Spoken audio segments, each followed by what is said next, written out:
نبی کریم صلی اللہ علیہ وسلم نے جو بیان فرمایا کہ لا تزال طائفۃ من امتی ظاہرین علی الحق، کہ قیامت تک میری امت کا ایک گروہ ہمیشہ حق پر قائم رہے گا، حق کی دعوت دیتا ہی رہے گا، حق کے لیے قتال کرتا ہی رہے گا، گویا حق کے راستے سے وہ ہٹنے والا نہیں ہے۔ نبی کریم صلی اللہ علیہ وسلم کے اس فرمان کے مطابق کہ آج بھی ایک گروہ ایسا موجود ہے جو اس کام کو انجام دینے میں لگا ہوا ہے، لیکن افسوس، سد افسوس ان نام نہاد مسلموں اور نام نہاد مسلم حکمرانوں پر جنہوں نے باطل کی ہمنوائی میں اپنوں سے رشتہ توڑ کر غیروں سے دوستی کی،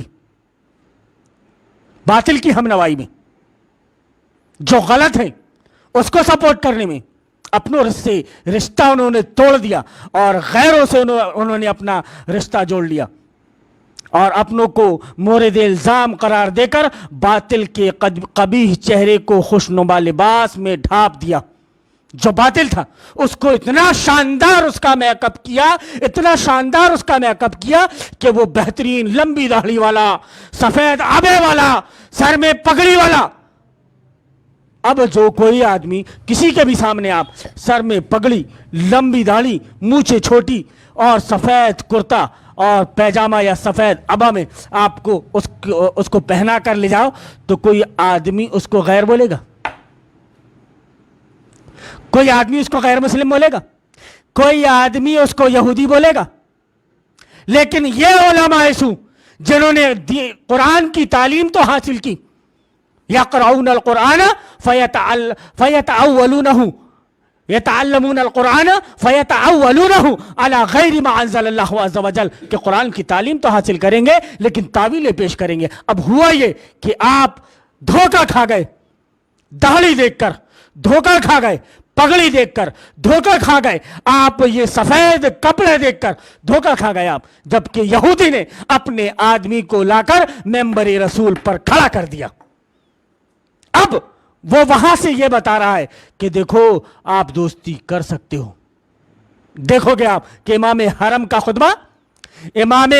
خطبہ 2-4 سال پہلے کا کچھ اور، لیکن ابھی کا کچھ اور۔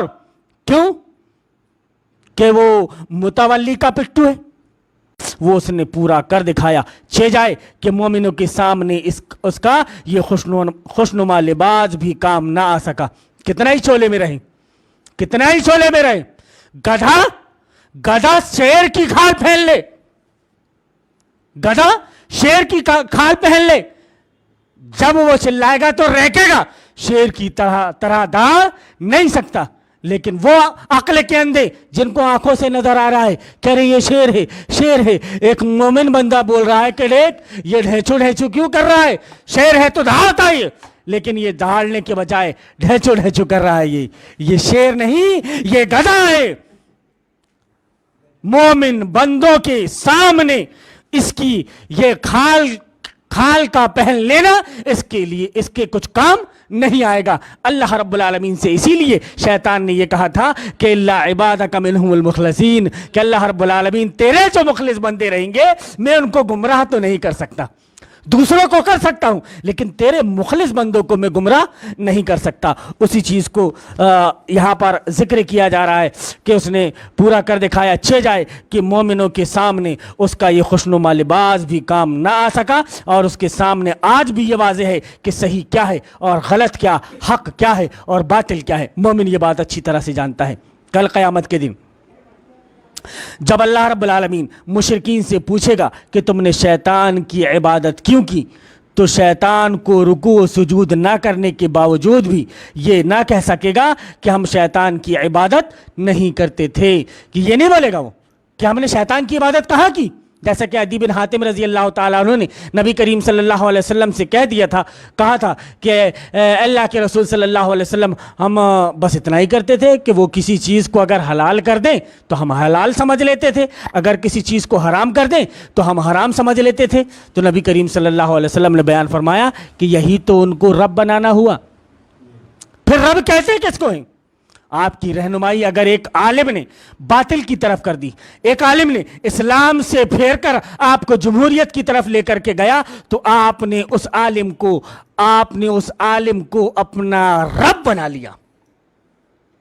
اور وہ عالم شیطان کی پوجا پرستش میں لگا ہوا ہے. ظاہری طور پر وہ آپ کو نظر تو آئے گا کہ مسجد میں سجدہ کر رہا ہے, ظاہری طور پر یہ بڑا نشان اس کے ماتھے پر نظر آئے گا کہ پکا نمازی ہے, پابندی سے نماز پڑھتا ہے, لیکن اس کے بعد نکلتا ہے تو نظام طاغوت کو ووٹ بھی دیتا ہے.